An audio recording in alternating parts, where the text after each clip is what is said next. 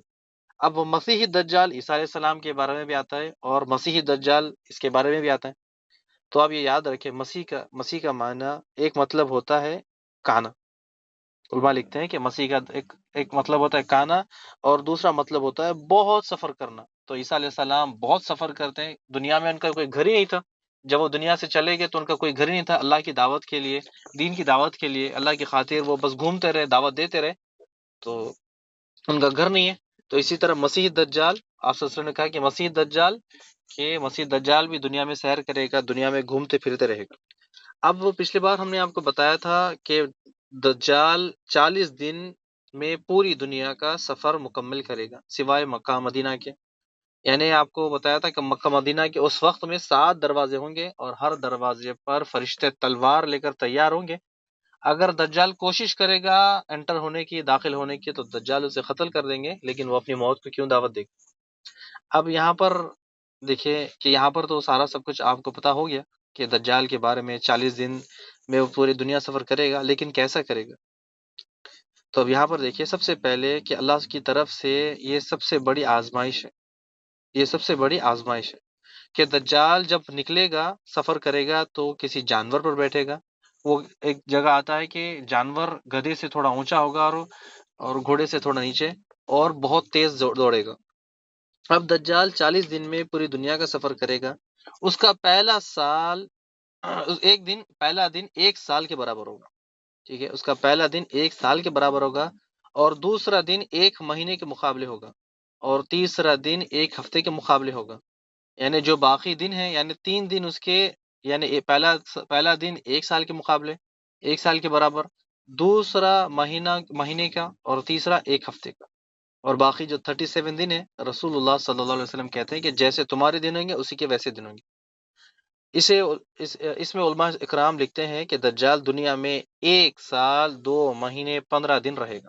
یعنی آپ کیلکولیشن کر لیں، 1 سال 2 مہینے، 1 سال 2 مہینے اور 15 دن۔ اب دنیا میں ہر جگہ تو وہ چکر لگا رہا ہے، یعنی آپ کے سامنے کہ دنیا میں وہ ہر جگہ جائے گا مکہ مدینہ کو چھوڑ کر، لیکن یہ کیوں جائے گا؟ کہاں جائے گا؟ وہ بہت بڑا فتنہ لے کر چلے گا۔ رسول اللہ صلی اللہ علیہ وسلم فرماتے ہیں کہ اس کے ایک ہاتھ میں جنت ہوگی، دوسرے ہاتھ میں جہنم۔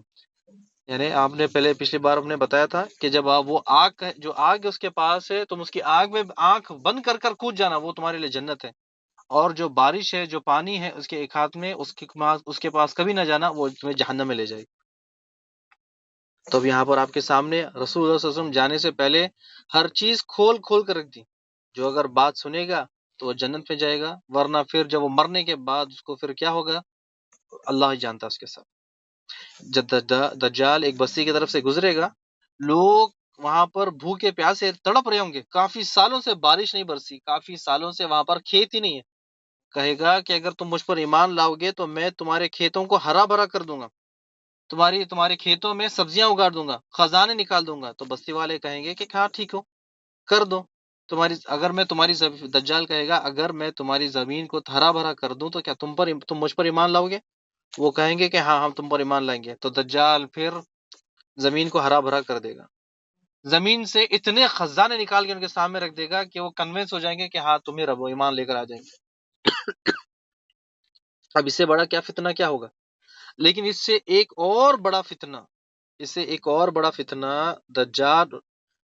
دجال کچھ لوگوں سے سوال کرے گا، کیا میں تمہارے ماں باپ کو زندہ کروں؟ ایک جگہ سے گزرے گا، جو گزرنے کے بعد وہاں جا کر لوگوں سے پوچھے گا، کیا میں تمہارے ماں باپ کو زندہ کروں؟ تو وہ کہیں گے کہ ہاں زندہ کرو۔ تو اب آپ دیکھیے کہ یہ اللہ سبحانہ تعالیٰ کا کام ہے، مارنا اور پیدا کرنا، یہ اللہ سبحانہ تعالیٰ کا۔ لیکن اللہ سبحانہ تعالیٰ نے دجال کو ایسا کیسا پاور دے دیا کہ وہ مردوں کو بھی زندہ کر رہا ہے، یعنی مردوں کو بھی کیسا زندہ کر رہا ہے کہ دجال ان سے پوچھے گا، کیا میں تمہارے ماں باپ، دادا دادی، تمہارے نانا نانی، تمہارے رشتہ داروں کو میں زندہ کروں؟ کیا تم مجھ پر ایمان لاؤ گے؟ تو لوگ کہیں گے ہاں ہم تم پر ایمان لے کر آئیں گے۔ تو ان کے سامنے ان کے ماں باپ، دادا دادی، رشتے داروں کو بلائے گا اور وہ ان کی آنکھوں کے سامنے خبروں سے مٹی جاڑتے ہوئے کھڑے ہو جائیں گے۔ دجال خبروں والوں سے پوچھے گا کہ تمہارا رب کون ہے؟ اور وہ خبر والے اس کے رشتے دار کہیں گے کہ یہ تمہارا ہمارا رب ہے۔ یعنی خبر والے اٹھیں گے، اٹھ کر کہیں گے کہ دجال تم ہمارا رب ہے۔ یعنی یہ دیکھ کر آپ یہ کتنا بڑا فتنہ ہے، یعنی یہ سارا سب کچھ تماشا، یہ سارا سب کچھ فتنہ دیکھ کر بھی اگر لوگ اپنا ہوش کھو بیٹھیں گے اور دجال کو رب تسلیم کر لیں گے۔ یہ کیسے ہوگا؟ یعنی اگر یہ کیسا ہوگا، میں نے مائک کھلا رکھا ہے، اگر آپ بھائی بہن جاننا چاہتے ہیں، سننا چاہتے ہیں کہ یہ کیسا ہوگا، تو اگر آپ مجھے بتائیں، ورنہ پھر ہم آگے بڑھیں گے۔ اگر آپ لوگ سننا چاہتے ہیں یہ کیسا ہوگا کہ یہ دجال کیسے ماں باپ کو زندہ کرے گا، یعنی یہ طاقت تو اللہ سبحانہ تعالیٰ کی طرف ہے۔ اللہ سبحانہ تعالیٰ مارتا ہے، پیدا کرتا ہے۔ سورہ ملک میں تبارک الذی بیدہ الملک وہو علی کل شیء قدیر الذی خلق الموت والحیاۃ لیبلوکم ایکم احسن عملا۔ اللہ سبحانہ تعالیٰ کرتا ہے، مارتا ہے مردوں کو، پیدا کرتا ہے جسم کے اندر سے جان کو نکالتا ہے، یعنی یہ سب اللہ سبحانہ تعالیٰ کے ہاتھ میں۔ لیکن دجال کے پاس ایسا کیسا پاور آ گیا؟ اگر آپ بھائی بہن اگر چاہتے ہیں تو پھر اگر آپ لوگ ہاں کہیں تو پھر آگے بڑھیں گے، کہیں گے اس کے اوپر بات کریں گے، ورنہ پھر ہم انشاءاللہ آگے بڑھیں گے، کیونکہ آپ کا ٹائم بڑا قیمتی ہے۔ افطار بالکل آپ کے قریب ہے، سورج بالکل ڈوبنے والا ہے۔ اگر آپ کہیں تو پھر انشاءاللہ آگے بڑھتے ہیں، ورنہ پھر ہم انشاءاللہ آگے ہمارا نماز کا مسائل کو ٹاپک انشاءاللہ شروع کریں گے۔ جی ٹھیک ہے، انشاءاللہ ایک کمنٹ آ گیا، الحمدللہ۔ چلے پھر آگے بڑھتے ہیں انشاءاللہ۔ اب یہاں پر دیکھیں کہ کیونکہ آپ کا قیمتی ٹائم بہت قیمتی وقت ہے، کیونکہ یہ دجال کا جو موضوع ہے وہ بھی بڑا قیمتی ہے، لیکن یہ وقت جو ہم کر رہے ہیں، آپ اور ہم علم سیکھ رہے ہیں، یہ وقت روزہ اور اس کے بعد افطاری کا وقت ہے، اور یہ عبادت کا سب سے بہترین وقت ہے انشاءاللہ۔ اب دیکھیں کہ رسول اللہ جب دجال یہ کام کرے گا تو رسول اللہ صلی اللہ علیہ وسلم کہیں گے کہ یہ شیطان ہے، یہ شیطان ہے۔ آپ کے ساتھ یا میرے ساتھ جو قارین ہے، جو شیطان ہے، یعنی میرا قارین جو ہے نا، میرے قارین کا نام ہے فیاض۔ میرے قارین کا جو بچے ہیں، ان کے بچوں کا نام بھی ہے عمار، سمیہ، محبوب۔ یعنی جس طرح میرے گھر والے ہیں، اسی طرح اس کے بھی گھر والے، یعنی ہر انسان، یعنی آپ، میں، جتنے بھی بھائی بچے سب ہیں، ہمارے نام ان کے نام سیم ہے۔ یعنی اگر میرا نام فیاض ہے، میرے ساتھ جو شیطان ہے اس کا نام بھی فیاض ہے، اس کا نام بھی فیاض ہے، اور وہ میرے ساتھ، یعنی میں جب تک بچپن سے بڑا ہوتے جا رہا ہوں، وہ بھی بڑھتے بڑھتے بڑھتے اس کی زندگی میرے ساتھ بڑھ رہی ہے۔ یعنی اگر میری عمر آپ لگا لے کہ 50 سال ہے، تو لگا لے کہ اس کی عمر شاید ہو سکتی ہے 5 سال، یعنی ہماری اور اس کی عمر میں کئی فرق ہے۔ یعنی ہماری عمر اگر 50 سال لگا لے تو اس کی 500، 600، 700، 800۔ میں نے ایسے بھی جن دیکھے جن کی ہزاروں سال کی عمر ہے، 16,000 سال، 17,000 سال، 20,000 سال، یعنی دیکھا ہے نا۔ میں نے ان سے جب سنا کہ جب تمہاری عمر کتنی ہے، وہ کہتے کہ ہماری عمر 20 سال ہے، 18 سال ہے، 17 سال ہے۔ جب 500 سال کا تو ان کا جوان لڑکا ہے۔ یعنی اگر آپ جب ہم پوچھتے تھے کہ میرے استاد کہ تمہاری عمر کتنی ہے، بولتے 500، ابھی تو تم جوان ہو، کن چکروں میں پھنس گئے؟ یعنی ابھی تو وہ جوان ہے، اس طرح سے۔ اچھا، اب یہ ہے کہ جو ہمارے ساتھ جو قارین ہوتا ہے، ڈرے نہیں کہ ہمارے ہر کسی کے ساتھ ہوتا ہے، جو وسوسے ڈالنے والا، برے کاموں کی طرف لے جانے والا، پوری زندگی وہ ہمیں برے کاموں کی طرف بلاتا ہے، اور ہم پھر بھی اسے چھوڑ کر اللہ کی طرف جاتے ہیں۔ تو یہ سب سے بڑا اللہ کی طرف سے یہ بھی ایک امتحان ہے۔ تو جب یہ ہمارے ساتھ رہتا ہے، یعنی بچپن سے ہمارے ساتھ رہتا ہے، بچپن سے ہم جو کھاتے ہیں، جو پیتے ہیں، سارا سب کچھ وہ دیکھ رہا ہے، یعنی ہر چیز وہ دیکھ رہا ہے۔ ہر چیز آپ کے بارے میں، آپ کے ماں باپ کو پتا نہیں، لیکن انہیں سے ہر چیز پتا ہے۔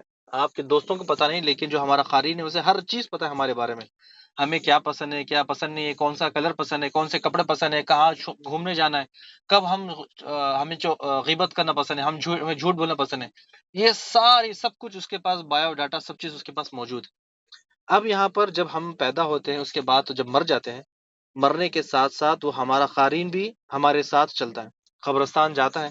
قبرستان جا کر جب ہمیں دفنا دیتے ہیں تو وہ وہیں پر ہماری قبر پر بیٹھ جاتا ہے، ہماری خبر پر بیٹھتا ہے۔ اسی خبر پر چاہے 1 سال، 2 سال، 5 سال، 10 سال، 20 سال، 50 سال، 100 سال، 200 سال، 300 سال اسی خبر پہ وہ بیٹھے رہتا ہے، حتیٰ کہ کوئی جادوگر آ کر اسے بلا نہ جائے۔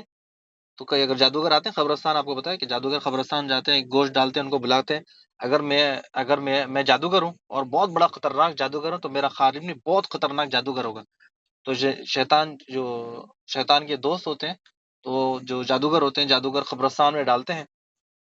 تو بس میں آپ کی نوٹ میں ڈالنے کے لیے کہ یہ قارن ہمارا کیا ہوتا ہے، کہ قارن کو وہ بلاتے ہیں، لے جاتے ہیں، پھر وہ گوشت کھاتا ہے، گوشت کھانے کے بعد اس کو بلاتے ہیں، اس کے خواب میں جاتا ہے، یہ سارا سب کچھ میں کبھی موقع ملتا ہے تو بتاتا ہوں کہ جادوگر قبرستان میں جاتے ہیں، اسے گوشت ڈالتے ہیں، وہ گوشت کھاتا ہے، پھر اس کے ساتھ دوستی کرتا ہے، پھر وہ اس کے ساتھ چلا جاتا ہے، ورنہ پوری زندگی ہماری قبر میں بیٹھے بیٹھے وہیں پر مر جاتا ہے۔ ٹھیک ہے، پوری پوری طرح اس کے بعد ہوتا کیا ہے؟ تو میں نے آپ کو صرف ایک مختصر ٹاپک رکھ دیا تاکہ آپ کو سمجھ میں آئے۔ اب دجال جو لوگ ہیں بستی کی طرف، ان لوگوں کی طرف جائے گا، کہے گا کہ میں فلاں فلاں تمہارے باپ ہے، فلاں فلاں تمہارا رشتہ دار ہے، میں ان کو زندہ کر دوں تمہارے سامنے، تو کیا تم مجھ پر کیا ایمان لے کر آؤ گے؟ تو ان لوگوں نے کہا کہ ہاں ٹھیک ہے، اگر ایسا ہے تو پھر ہم ایمان لے کر آئیں گے۔ دجال حکم دے گا کہ تم میرے سامنے اٹھو، اور اس کے ماں باپ مٹی جھاڑتے ہوئے اٹھ جائیں گے، کہیں گے کہ یہ ہمارا رب ہے۔ رسول اللہ صلی اللہ علیہ وسلم نے فرما دیا کہ یہ انسان نہیں، یہ شیطان ہے۔ بعض وقت شیطان بھیس بدل کر آتے ہیں، اس کے باپ کی شکل میں، اس کی ماں کی شکل میں، اس کے دوست کی شکل میں، یا کوئی اور شکل اختیار کر کے اس کے سامنے آ جاتے ہیں۔ یہ سارے سب کچھ شعبد بابی ہے، یہ سارا سب کچھ شیطان ہے۔ دجال شیطان دونوں کا ایک ہی ٹارگٹ ہے، کسی بھی طرح ہمیں جہنم میں ڈالے، کسی بھی طرح ہمیں جہنم میں ڈال دے، بس ختم، کسی طرح ہمیں اللہ کی نافرمانی میں لگا دے۔ یہ دجال کا اور شیطان کا دونوں کا سیم ٹارگٹ ہے۔ شیطان تو سالوں سے پریکٹس کرتے کرتے سالوں سے ہمارے پیچھے ہے، لیکن دجال ایک ہی سال میں 40 دن میں ہمیں سارا سب کچھ کھینچ کر دجال لے جا کر جہنم میں ڈال دے۔ اب یہاں قبروں سے جو اٹھنے والے ہیں، یعنی یہ اٹھنے والے ہیں، یہ سارے شیطان ہیں، انسان نہیں ہوتے۔ یعنی آپ کو بتا دیا اللہ سبحانہ وتعالی قرآن مجید میں کہ جب انسان مر جاتا ہے اس کے بعد دوبارہ دنیا میں آنا ناممکن ہے۔ اسی طرح یہاں پر جو آتے ہیں وہ شیطان ہوتے ہیں، یعنی اگر جو ہمارے قارین ہیں وہ قارین ہوتے ہیں، یا تو پھر کوئی شیطان کوئی دوسرا شکل اختیار کر کے اس کے سامنے اس کے ماں باپ کی شکل میں آ جاتے ہیں۔ تو یہ تھا قبروں سے اٹھانے کا والا واقعہ جو دجال کا۔ اب یہاں پر کمزور ایمان والے دجال کی چال میں پھنس جائیں گے، آ جائیں گے، لیکن جس کا ایمان ہی نہیں، وہ تو بالکل گیا ختم اس کی چال میں، لیکن جس کا ایمان سب سے اعلیٰ ہے، اچھا ہے، سمجھے، وہ سمجھ جائے گا کہ یہ سارا سب کچھ شیطان ہے، فریب ہے، جھوٹا ہے، کذاب ہے۔ یہ دیکھ کر ان کا ایمان اور بڑھ جائے گا، یہ دیکھ کر ان کا ایمان اور بڑھ جائے گا۔ اب آگے بڑھتے ہیں۔ دجال کا ایک آخری کارنامہ، یعنی ایک دجال سب سے ایک آخری کام جو کرے گا دنیا میں، کہ ایک نوجوان جاتا رہے گا، اس کو بلائے گا، کہے گا کیا تو مجھ پہ ایمان لاتا ہے؟ وہ نوجوان کہے گا میں تجھ پہ ایمان نہیں لاتا۔ وہ کہے گا میں تیرا رب ہوں۔ نوجوان کہے گا مجھے پتا ہے کہ تو کافر ہے، رسول اللہ صلی اللہ علیہ وسلم نے مجھے تیرے بارے میں پہلے ہی بتا دیا تھا کہ تو کافر ہے۔ دجال کہے گا تو مجھے اگر رب مانے گا تو میں تجھے مار کر پھر زندہ کروں گا۔ کیا تو مجھے رب مانے گا؟ جب یعنی دجال سے سوال کرے گا میں تجھے ماروں گا، مارنے کے بعد پھر زندہ کروں گا، تو کیا تو مجھے اپنا رب مانے گا؟ وہ کہے گا نہیں، میں تجھے رب نہیں مانوں گا۔ پھر کیا کرے گا دجال؟ اس کے سر پر تلوار سے وار کرے گا، وار کر کر ایک طرف اس کا سر گر جائے گا، دوسری طرف اس کا دھڑ یعنی جسم دو ٹکڑے ہو جائے گا۔ تلوار مارے گا دجال، اس کا سر ایک جگہ ہو جائے گا اور اس کا جو جسم کا باقی حصہ ہے وہ ایک طرف گر جائے گا۔ اب اس کے بعد لوگ تماشا دیکھ رہے ہوں گے کہ دجال نے تو اس کو قتل کر دیا، یعنی دجال تو اسے جان سے مار دیا۔ اب دجال حکم دے گا کہ تم جو جسم کٹ گیا تھا اٹھ کے میرے طرف واپس آ۔ یعنی دجال حکم دے گا جو جسم میں نے کاٹ دیا اسے اٹھ کر واپس آنا ہے۔ وہ نوجوان کا سر ایک جگہ جمع ہو جائے گا اور جسم ایک جگہ جمع ہو جائے گا، وہ خود اس سے مل جائے گا اور اٹھ کر دجال کی طرف آ جائے گا۔ اب دجال اسے کہے گا دوسری بار، یعنی دجال اسے کہے گا کیا تو مجھے رب تسلیم کرے گا؟ یعنی دیکھیں پہلے اس نے سوال کر دیا، اب دوسری بار مارنے کے بعد اسے پھر زندہ ہونے کے بعد پھر واپس اٹھنے کے بعد دجال سوال کرے گا کیا تو مجھے رب مانتا ہے؟ نوجوان کہتا ہے کہ مجھے پہلے تو شک تھا کہ تو کافر کے بارے میں، یعنی اب تو مجھے پکا یقین کانفیڈنس ہو گیا کہ تو ہی دجال کافر ہے۔ رسول اللہ صلی اللہ علیہ وسلم نے تیرے بارے میں بالکل صاف کہہ دیا تھا۔ دجال اور غصہ آ جائے گا اور غصے میں پھٹ پڑے گا، پھر دوبارہ کوشش کرے گا اس نوجوان کے سر پر مارے، لیکن اللہ سبحانہ تعالیٰ اس نوجوان کی گردن کو تانبے کی بنا دے گا اور وہ دجال اس نوجوان کو قتل نہیں کر سکے۔ رسول اللہ صلی اللہ علیہ وسلم نے بہت بڑا خطبہ دیتے وقت دجال کے بارے میں بھی بتایا، اور جو سورہ کہف کے بارے میں بتایا کہ سورہ کہف سے تم مدد طلب کرو، کیونکہ تم لوگ، ہم لوگوں یا تم لوگ جتنے لوگ جو پہلے تھے یا اب چلے گئے، دجال کا فتنہ سب سے بڑا فتنہ ہے۔ اب دیکھیں کہ اگر رسول اللہ صلی اللہ علیہ وسلم نے کہا کہ اگر تم لوگوں کو پتہ چل جائے کہ فلاں فلاں شہر میں یا فلاں فلاں بستی میں دجال آ رہا ہے یا آنے والا ہے، تو وہاں سے پیٹ پھیر کر بھاگو، کیونکہ دجال اتنا بڑا فتنہ ہے۔ رسول اللہ صلی اللہ علیہ وسلم نے تمام امت کو وارننگ دے دی، یعنی ہم سب کو وارننگ دے کر چلے گئے کہ کوئی شخص اگر دجال کے فتنے پھنس جائے گا تو پھر وہ پھنس جائے گا۔ جب دجال اگر کوئی جگہ آ رہا ہے، کوئی بستی میں آ رہا ہے، تو وہاں سے رکنا نہیں، وہاں سے بھاگنا، فرار ہو جانا۔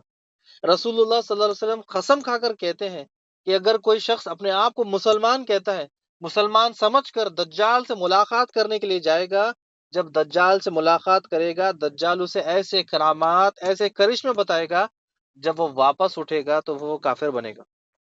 یعنی جب دجال کی محفل میں سے اٹھ کے واپس جائے گا تو وہ کافر ہو جائے گا۔ اس لیے رسول اللہ صلی اللہ علیہ وسلم نے دجال سے ملنے سے منع کیا ہے، لیکن ہمارے پاس خواہش ہوتی ہے نا کہ ہم دیکھیں، ہمارا ایمان بہت بڑا ہے، ہم دیکھیں، لیکن آپ صلی اللہ علیہ وسلم نے کہا کہ ایک شخص مسلمان ہوگا، ایمان والا ہوگا، لیکن دجال سے ملنے کے لیے جائے گا اور اس کے چمتکار، کرشمے، کرامات میں پھنس جائے گا، اور جب واپس آئے گا تو پھر وہ مسلمان کی کیٹیگری سے ہٹ جائے گا، کافر بن جائے گا۔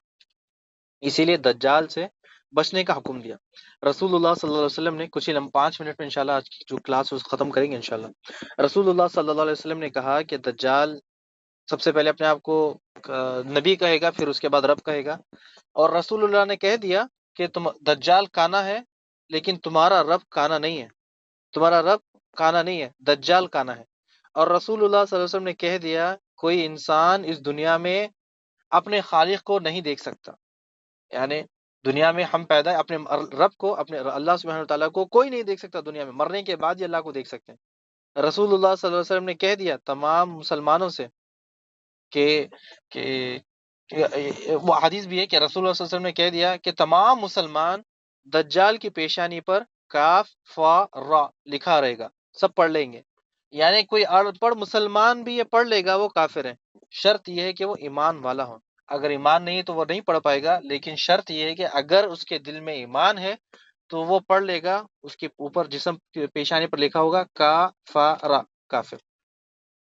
ان پڑھ مسلمان بھی دجال کے الفاظ کو دیکھ کر وہ پڑھ لے گا یہ کافر ہے۔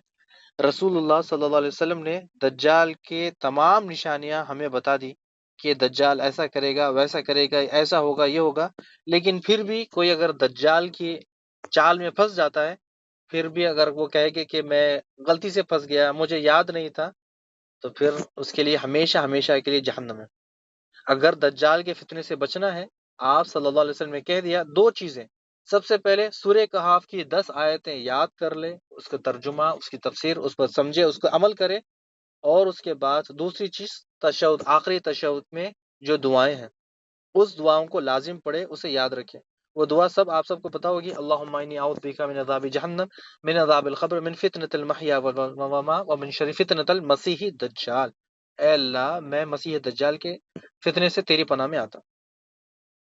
اب پھر بھی لوگ دجال کی چال میں پھنس جائیں گے، اس کا مطلب یا تو ایمان ان کا ہے ہی نہیں، یا پھر کمزور ہے، یا تو پھر اس کی چال میں پھنس گئے۔ دجال جب آئے گا وہ دوست کی شکل میں آئے گا، آپ کا ہمارا خیر خواہ بن کر آسمان سے بارش برسائے گا، بھوکوں کو کھانا کھلائے گا۔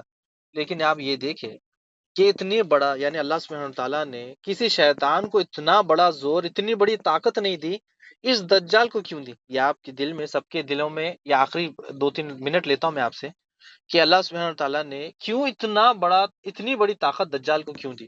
کسی شیطان کو بھی نہیں دی، کسی انسان کو بھی نہیں دی، اتنی بڑی طاقت، اتنا بڑا زور شیطان کو کیوں دیا؟ یہ سوال آپ کے دل میں اگر پیدا ہوگا تو اس کا مطلب ہے کہ آپ کے پاس کچھ نہ کچھ ایمان، یعنی ایمان کا لیول ہائی ہے۔ یعنی اتنا بڑا فتنہ اللہ نے شاید دجال کو کیوں دیا؟ کیونکہ دجال دنیا کا سب سے آخری فتنہ ہے، دجال دنیا کی سب سے آخری آزمائش ہے اللہ کی طرف سے، اس سے بڑا فتنہ کبھی دنیا میں آیا ہی نہیں تھا، فتنہ اکبر ہے یہ، یعنی اس کے بعد قیامت ہے۔ تو اسی لیے ہمیں جمعہ کے دن سورہ کہف اور پھر آخری تشہد میں دجال والی دعا ہے وہ ہے۔ اسی لیے جب آپ صلی اللہ علیہ وسلم نے ہمیں سب چیز ایڈوانس میں بتا کر چلے گئے، ہمارے لیے ضروری ہے کہ ہم اس پر چلے، اس پہ عمل کریں اور صحیح قرآن و سنت کی تعلیمات کو سیکھیں۔ اسی کے ساتھ آج کی جو کلاس ہے اس پہ ختم کرتے ہیں۔ مجھے لگتا ہے کہ آج کی کلاس بھی ختم ہو گئی، بہت ٹائم لگ گیا۔ بارک اللہ فیک و جزاکم اللہ خیر۔ اللہ سبحانہ تعالیٰ آپ لوگوں کے حسنات کو قبول کرے۔ اللہ سبحانہ تعالیٰ آپ کے رمضان کی روزے قبول کرے، عبادتیں قبول کرے، اور اللہ سبحانہ تعالیٰ ہمیں جو ہم کلاسیں سیکھ رہے ہیں، جو سن رہے ہیں، اس پہ عمل کرنے والا بنائے، اسے سیکھنے والا بنائے، لوگوں کو دعوت دینے والا بنائے۔ بارک اللہ فیک و جزاکم اللہ خیر۔ السلام علیکم ورحمۃ اللہ وبرکاتہ۔